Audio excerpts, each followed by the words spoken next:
victory. The new head of Iraq is somebody that we support very strongly. Pakistan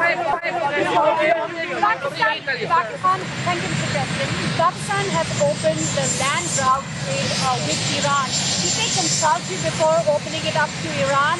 And are you aware? That was a vicious bee. Yeah. I know everything about it. Yeah, I have great respect. Did they consult you? Are you from Pakistan? No, I'm not from Pakistan. I'm American. I have great respect for Pakistan and for the Field Marshal and for the Prime Minister. Yeah, I know that. On the European Union yesterday, you talked about Italy and the withdrawal of troops from Europe, from Italy and Spain. Can you clarify with your words? Well, I'm not happy with Italy and I'm not happy with Spain. And they feel it's okay for Iran to have a nuclear weapon. Anybody that feels it's okay for Iran to have a nuclear weapon is not very smart. And it'll be a terrible thing in the future. If they were ever allowed to have a nuclear weapon, you would have problems the likes of which the world has never seen before, and it's not going to happen. And aside from that, right now they have no Navy, it's been wiped out, no Air Force, it's been wiped out. They have no anything. They have no anti-aircraft, they have no radar, they have no leaders, because frankly, their leaders are very disjointed. They have a lot of problems right now. They're not getting along with each other. Their leaders are not getting along with each other. So.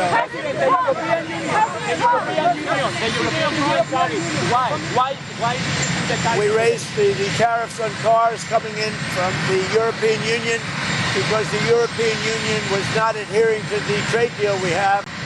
So based on that, now, when they build their plants, of which they're spending over $100 billion, all countries, not just the Union. When those plants open, there won't be any tariffs. But we raised the tariffs because they were not, as usual, they were not adhering to the agreement that we have. We have a trade deal with the European Union. They were not adhering to it. So I raised the tariffs on cars and trucks to 25%. That's billions of dollars coming into the United States, and it forces them to move their factory production much faster.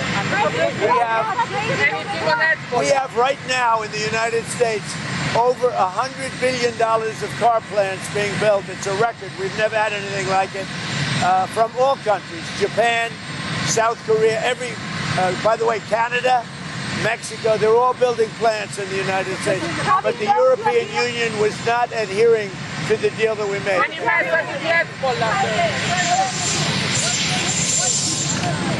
Donald Trump media से गुफ्तगू कर रहे थे। उनकी जानिब से कहा गया कि ईरान की हालिया तजवीज़ से मुतमईन नहीं है। उन्होंने कहा कि ईरान मुआहिदा करना चाहता है और अब इसके पास कुछ बाकी नहीं बचा। उन्होंने कहा कि हम फ़ोन के ज़रिए ही मुज़ाकरात कर रहे हैं।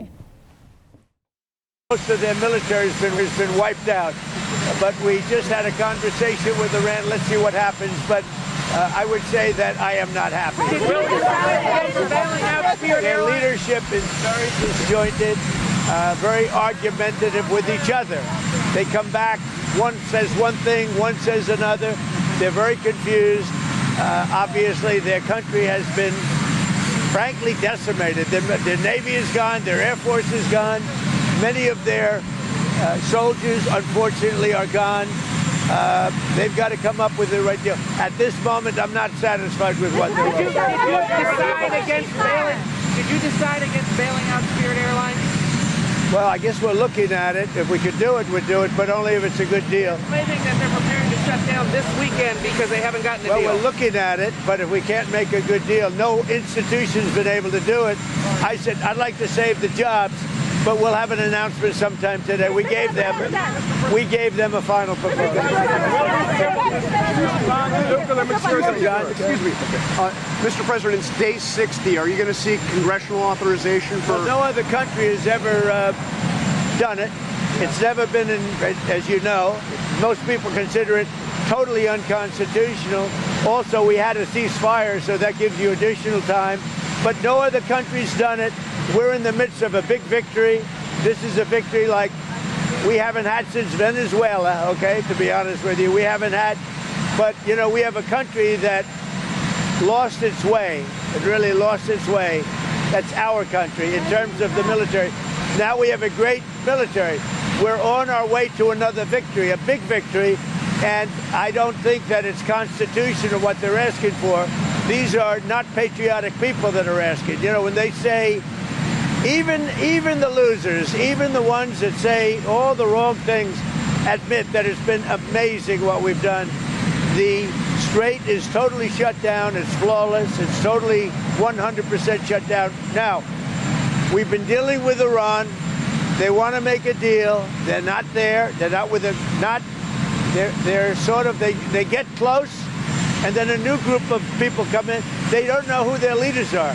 They have no idea who their leaders are, but they're very confused, and that's because of the success we've had militarily. They essentially have no military. Let me just tell you, the war powers.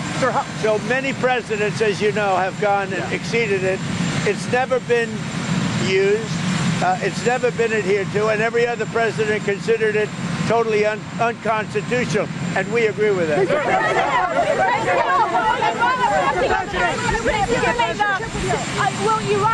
Will Iran accept your China trip given the blockade? No, the China, it's going to be amazing. The visit with China and Chairman Xi, that's going to be great. We have the trip with China coming up, and I think it'll be an amazing event.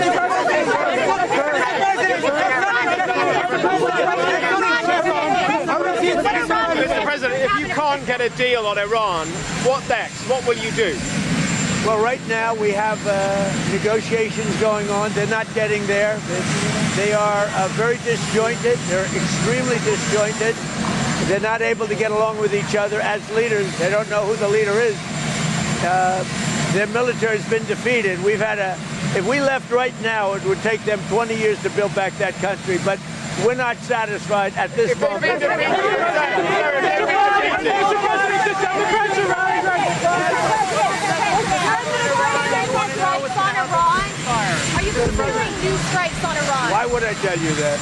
Here at Airlines, what has been the holdup on a deal? Are they balking? We're looking at it. We're looking at trying to help them, something we're not looking to get involved with, but if we can, it's 14,000 jobs. I would say we're driving a tough deal, but it's one of those things. We'll do it or we won't. We'll have something for you today or tomorrow. It seems like the other lenders are balking. They think they'll get bumped down in priority. Well, they will. You know.